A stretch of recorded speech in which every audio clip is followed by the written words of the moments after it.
they go to Temp El, and El is Saturn. So El is Saturn in the ancient world. Well, it says in the beginning, El said, come let us. Us, who's us?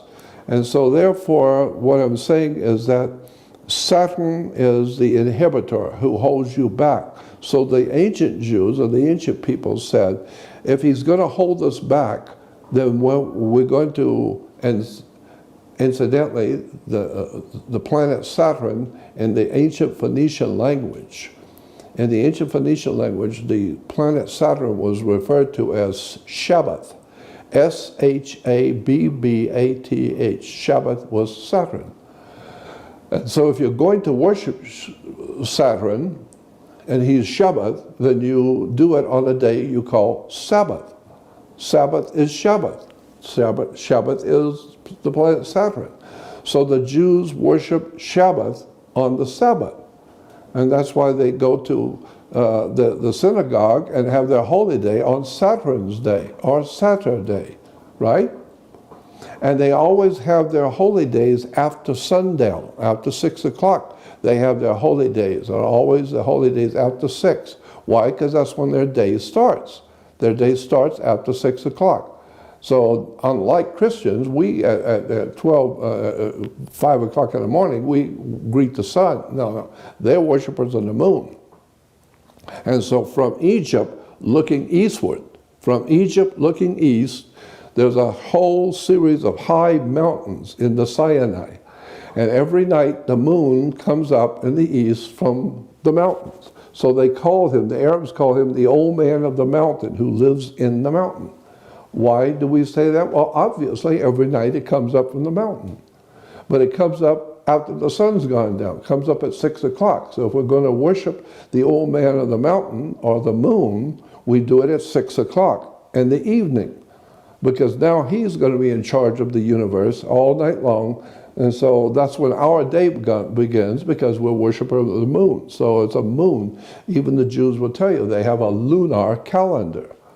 And so they trace their day from many moons. Well, but so does the Native Americans. They trace they're called tribes. So Saturn is also connected to the moon, definitely. And also, several researchers say that Saturn and then the name Satan is related. I got news for you. You'll hear a lot of talk about Lucifer. Yes. Yeah, Lucifer this and Lucifer's the devil. And Lucifer, well, in point of fact, if you do something really interesting, go to a library and read a book. Go to a library and read reference books on words and terms. Most people don't have time to do that. If you do that and you do the study of the word Lucifer, you will find out Lucifer is Jesus. Jesus is Lucifer. The Bible says that. So a word that means the opposite and people worship it. Like what? Satan? Saturn? Satan is a word in Hebrew meaning an opposer in court. So if you're going to in court and you're a Jew and you're going into court with another Jew, and so in the Jewish religion, you're going into court against your brother, against another Jew, that's very serious. You take a Gentile to court maybe, but now you're going into court to fight another fellow Jew. So that's a defense lawyer? No, it just means two Jews fighting in court. Really? Is that what it means? Yeah, and so basically that's where it comes from. And so the word for an opposer in court, when you're opposing your brother in a court, you're enemies now. You're fighting each other in court. So you're an enemy. Well, the word for an enemy that you're opposing in court is called a satan, S-A-T-A-N, a satan. A satan is an opposer who's opposing you in front of the judge. The judge is God, and he's opposing you. He's saying you lied and you did something, and he's telling God, he's telling the judge. The judges all wear black robes because black robes were assigned to Saturn's god, Saturn's priest. Priest of Saturn always wore black robes. So a black robe represents someone who is officially representing Saturn. the god Saturn, who's the inhibitor. And he is the inhibitor as the judge. He can throw you into So jail. it is connected. Oh yeah, it's very, very connected. Satan and Saturn. Yeah, Satan and Saturn. But I'm saying that Saturn is a god of the Jews today, and they worship him on Saturn's day. And his name in the Phoenician language is Shabbat, and so they have today something called Sabbath. So in the Ten Commandments, remember to keep holy the Sabbath. Sabbath is a worship of planet Saturn. Why would you need to keep that holy? You need to go back in school and learn your own religion. You need to understand what these words mean. I mean, don't tell me I need to keep the Sabbath holy. Why? But Why they am I? certainly would not believe or think or want to Well, I'm just saying, embrace the idea that somebody that's actually tells- what they are serving or what they are believing of course, no, they don't know that they're serving Saturn. They don't know. in. No. But one of the most important symbols in Judaism is the six-pointed star, the star of Saturn, the Star of David. The Star of David is six-pointed, so it's a hex. The ancient peoples in the ancient world used to draw a circle on the ground and then draw a triangle in it. And then they would draw another triangle opposing it. So that's the Star of David inside a circle. Then they would- Hexagram. It's a hexagram. Then you step inside of it and cast an evil spell on you. And so that's where we get the word they're casting the hex on you. They get the hex put on you because they're standing inside the hex and they're putting the hex on you. And so hex means hex witch. means a six-pointed star. And so today the Jews walk around proudly to show they got the hex put on them. Right? Because it is a six-pointed star, and the encyclopedia says a six-pointed anything is a hex. But in Satanism, they use the five-pointed star. Now, that's different. That's Lucifer. That's the Luciferian star. But Lucifer is Jesus in the Bible.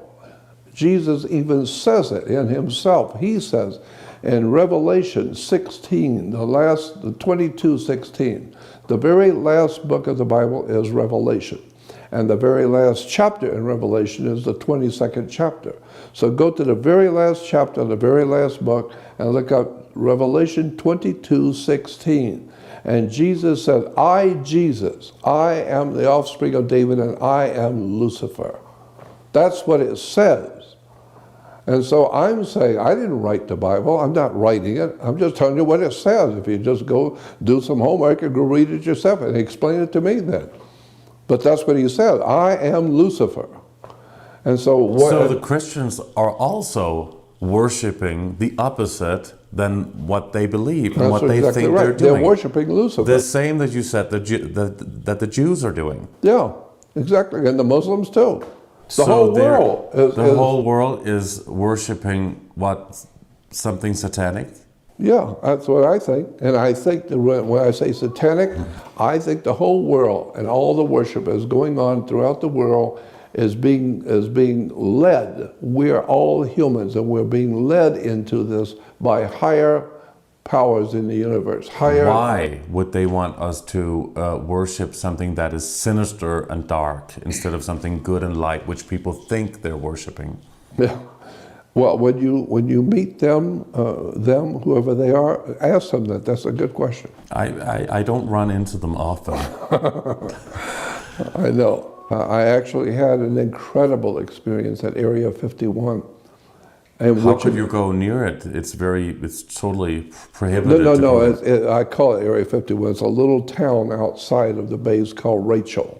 Rachel's a little Mickey Mouse little establishment out there in the middle of nowhere. Is it near the Alien Center? Yeah, it's near S4, and all of that's it's just like a mountain range. It's only about a mile out. There's some mountains, and over those mountains is Area 51 and S4. So you could sit here in the restaurant at night and have a beer and have dinner, and you're only a mile from Area 51. So anything coming in or going out at nighttime, you're going to see. And that's why people go there to Rachel and sit out at night and watch all kinds of strange things So is going. it true what they say? Oh, that, yeah. that is going on inside of Area 51? No and also doubt the in my- underground levels? No doubt in my mind whatsoever, because I've seen things with my own eyes there that will challenge your understanding of life on the earth. I've seen it. I was there with other people. I'll give you their names. We saw things there that you will not believe. What did you see? We saw 7, it's a big story, I could go back and it's a big story. Just briefly. Briefly, we saw 7 beautiful full moon size UFOs 20 miles north of Rachel. We were 20 miles north of Rachel in an area called Railroad Junction. And we were out there about 2 o'clock in the morning. A lady friend of mine and a friend of mine who owns a bookstore in San Diego. And all 3 of us went out there.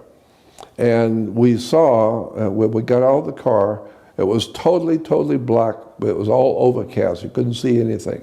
All of a sudden, the clouds opened up a little bit, and 2 beautiful, gorgeous, glowing, bluish white saucer shapes came in and stopped over the top of us. They were gorgeous. They were emanating light on the clouds above them. They were reflecting their light on the clouds. 5 more came in behind them, and there were 7 of them sitting right over our head. All 7 were beautiful.